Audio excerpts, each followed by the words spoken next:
my name is George Plimpton. Over the past 8 years, Greatest Sports Legends has profiled the most talented baseball players ever to play the game. Today, Pittsburgh Pirates star Willie Stargell is here to discuss the career of another superb baseball legend, an athlete who proved during his 17 years in the major leagues that he could hit, field, throw, and run with baseball's best. Please join Willie and me as we explore the colorful legend of Roberto Clemente.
On January 1st, 1973, off the coast of Puerto Rico, a helicopter scanned the seas for a plane that had crashed the night before. The airplane carried 5 passengers on their way to extend aid to earthquake-stricken Nicaragua. The Puerto Rican people joined in the search because one of their true heroes was on that plane. His name was Roberto Clemente, and they would never see him again. 3 months later, at Cooperstown, New York, Roberto Clemente was inducted into baseball's Hall of Fame. The rule that a player is not eligible until 5 years after his last active year was waived. Roberto's wife was there to accept the honor. I want to thank the Commission of Baseball, the members of the Hall of Fame, the baseball writers, the Pittsburgh Pirates Association, and all the people who made this event possible. This is Roberto's last triumph, and if he were here, he would dedicate to our people of Puerto Rico, our people in Pittsburgh, and to all his fans throughout the United States. Thank you.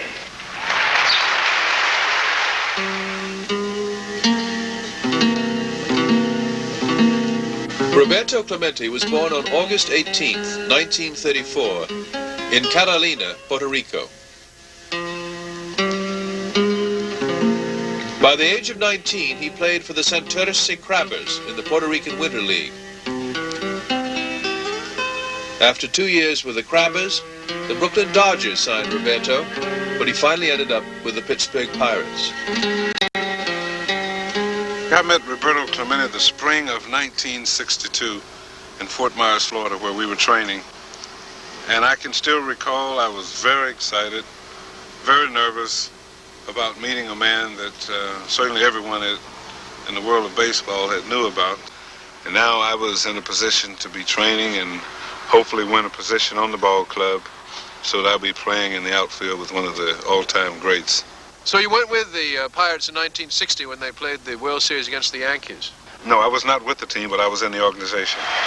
Game 1 of the 1960 World Series, Forbes Field, Pittsburgh. First inning, the Yankees lead 1-0, and Dick Groat stands in. Groat, right-handed batter, will spray the ball around. Dittmer into the windup of the pitch, and Groat lines the ball into right field. Bill Burton will score easily from third base as Groat goes around into second to tie the ball game at 1-1. Art Dittmer, the Yankee pitcher, in a little bit of trouble, now ready to face Bob Skinner. Here's a bloop ball into right center field. It drops in for a base hit. Groat should score from second easily. He does, and the Pirates lead 2-1. Now Roberto Clemente, the dangerous Clemente. He's ready to go. The pitch swing on a base hit up the middle. Rips it through the middle, and Skinner should get around to score from second, and the Pirates lead by a score of 3-1. The Pirates won Game 1, 6-4. Eventually, the series was tied at 3 games apiece when the teams met in Pittsburgh for the 7th game. Bill Verdon, the batter. Verdon waiting, hits a smash at Kubek, the shortstop. Bad hop. Flattens Kubek. Hits him in the neck here in the 8th inning with the score 7-4 New York. Kubek is injured as Verdon's shot came up, took a bad hop, and really flattened him. Here's Grote at the plate now. Waiting for Grote, and he hits a smash past the third baseman out into left field. Simone coming around third, should score, and does, and it's now 7-5 New York. That'll bring up Clemente as the Pirates are trying to turn the ball game around. And Clemente chops the ball down the right side. It'll go as a base hit, and Verdon will score, and we have a one-run ball game, 7-6. Now Hal Smith hits a towering high fly ball to deep left field. It's out of here. A 3-run homer by Hal Smith, and the Pirates have literally turned it around. The Pirates jumped into the lead 9-7 on a 3-run homer by Hal Smith.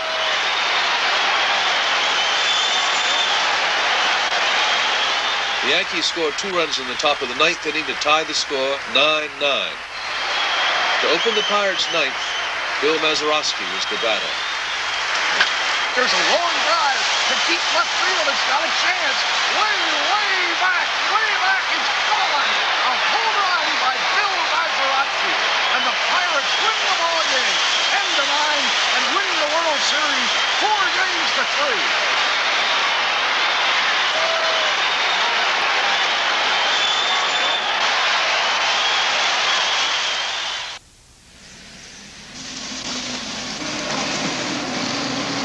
Willie, what was it like to be teammates with Roberto Clemente?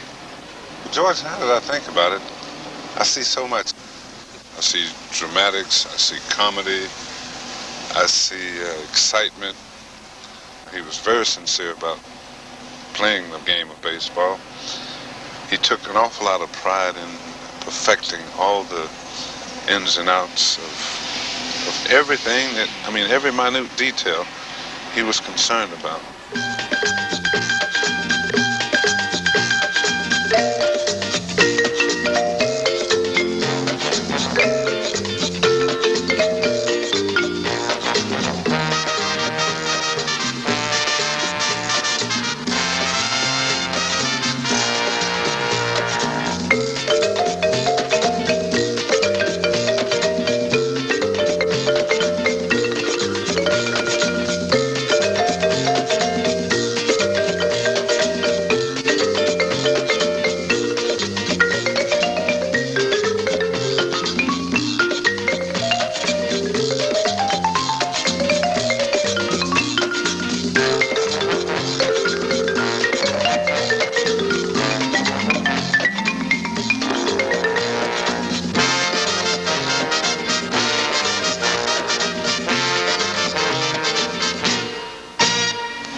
Played baseball, he was doing it, and he was being very honest and very sincere about it, and as a result of that, I think that had a lot to do with how the press took to him. Roberto, he felt if someone asked him how he felt, he was being honest with them, and he would tell them that his back or his leg or whatever was bothering him, and they felt that he was complaining all the time, but in all reality, he was being very sincere about how he felt. But even more so, he went out and played with the problems that he had. He clearly indicated that he had problems, but he did not ever say that, hey, I don't want to play. Tell me about his hitting, Willie. He liked to use foul line to foul line. If the guy was throwing exceptionally hard, he wouldn't try and pull him. He would hit the ball where it's pitched and could hit it as hard as anyone to the opposite field. And when he pulled the ball, he could pull it and hit it as far as anyone. That's what kind of hitter Roberto was. George, when you talk about Roberto and his hitting exploits, a lot of people really didn't get a chance to see him until 1971 World Series. How did he play in the World Series against the Orioles? George, that was Roberto's moment of glory, because the entire world watched the 1971 World Series. It was the Pirates versus the Orioles. The series opened at Baltimore's Memorial Stadium, where some 53,000 fans turned out.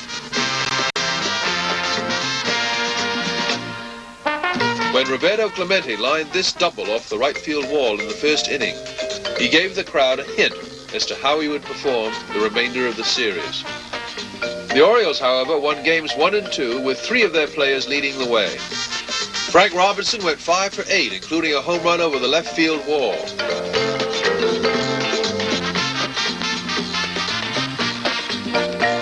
Merv Redeman collected 4 RBIs, 3 of them on this homer to left center.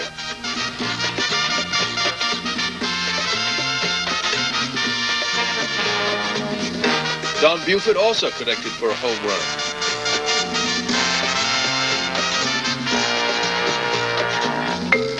Even after the Pirates' second straight loss, they were still confident that they could get back into the series. We felt that we were in a position to compete, and Roberto kept telling us that he would make sure that we won the World Series. Upon the Pirates' return to Three Rivers Stadium, Clemente proceeded to honor his promise. He led them to victory in Game 3, Game 4, and Game 5.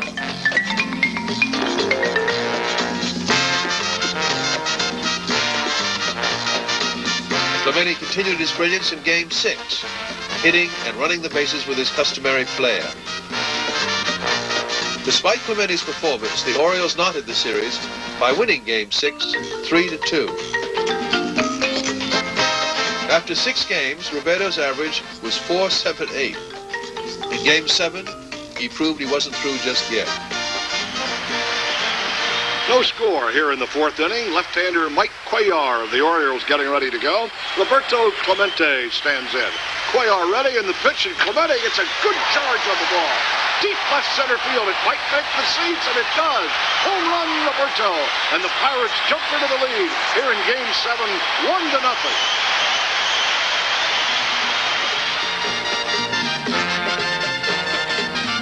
In the 9th inning, with the Pirates leading 2-1, the Orioles' Merv Redeman grounded to shortstop Jackie Hernandez, who made the series final out with this fine play. The Pirates, led by Clemente's MVP performance, had won the World Series.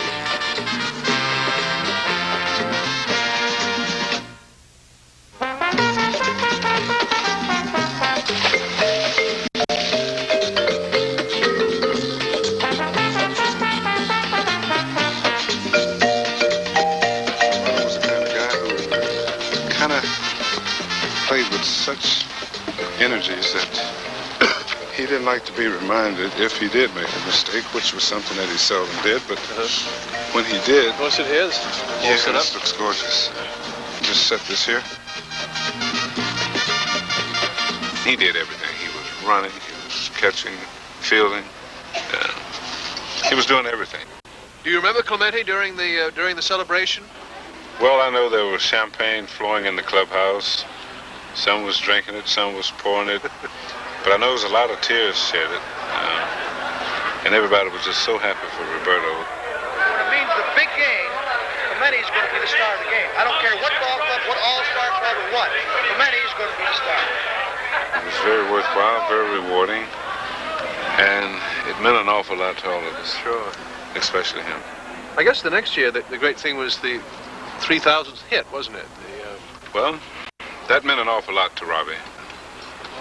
He knew that there wasn't that many people getting 3,000 hits or had gotten it. And he certainly wanted to be one of them because he felt that he could play the game as well as anyone, and he could. He almost got the big hit against Tom Seaver, didn't he, on the New York Mets? Sure did. Yeah, he had 2,999 hits, and he hit the ball up the middle, and it went off the second baseman's glove. And right away they flashed the hit, and everybody just went berserk. Roberto Clemente gets his 3,000th hit off Tom Seaver. A big moment for Clemente and the Pirates, the 11th man to join the 3,000th hit club. Roberto Clemente. Wait a minute, it's an error. They ruled an error.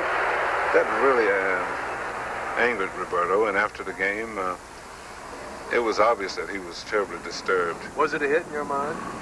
Well, it could have been a hit either one or the other, and I don't think he would have felt good about it, being that it would have been a controversial 3,000 hit. So the next night, well, he struck out the first time up. And I remember we were standing on the on-deck circle, and I said, now you're going to get it now. You always talk about confidence. Go get it. So Roberto Clemente, still looking for the elusive 3,000 hit, will come up now to face the tough Mets left-hander, John Matlack. Matlack ready with the first pitch to Roberto, and it's low and away for a ball. Clemente thought he had number 3,000 nailed down. He's still looking for it. Here's another pitch missing, ball 2, and he gets ahead in the count. 2-0 facing Matlack.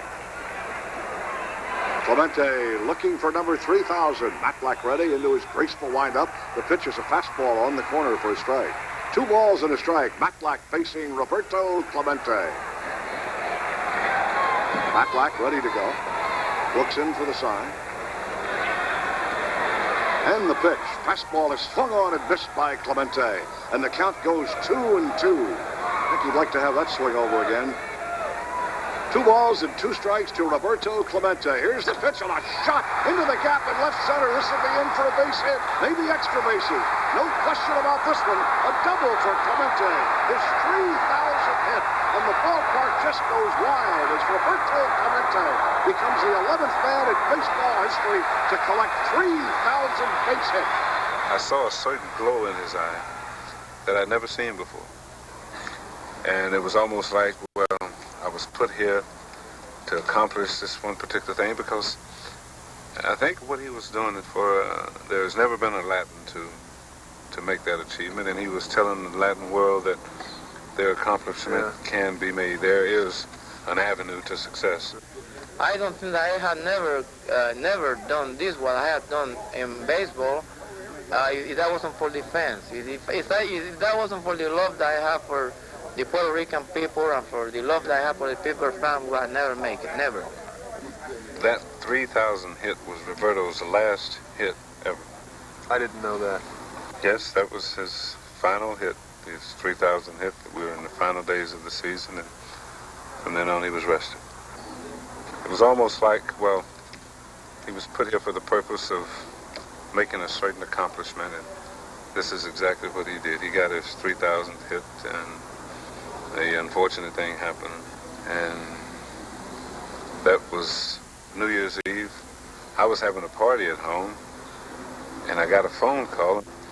The operator said that I had an emergency call, and would I accept? And I said yes, and some person I don't know to this day who it was said that Roberto Clemente has been killed. And I said, look, this is a hell of a joke to play on someone. I said, no, turn on your radios. It's all over the radios.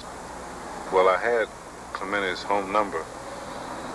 I just wanted to certainly call, and I knew it was an odd time to call, but something that important I felt deserved a phone call, and I was hoping that he would pick up the phone and tell me how stupid it was to call him that time of morning. Unfortunately, they said that true, the plane had went down, and they were searching for him, and hopefully they would find him. And this was the damnedest shock that I'd ever experienced, because it was just a real empty feeling, knowing that we would never see him again. After Roberto Clemente's accidental death, his number, 21, familiar to so many fans, was retired by the Pirate management.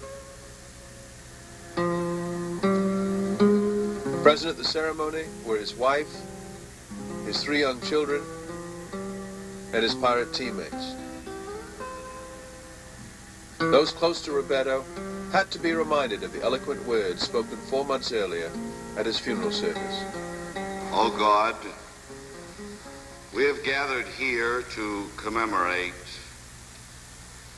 Roberto el Magnifico, one of your children who was so very much alive while he was with us. We remember his vitality, his grace, his agility, his exuberance on the playing field, where he was so thrilling to watch.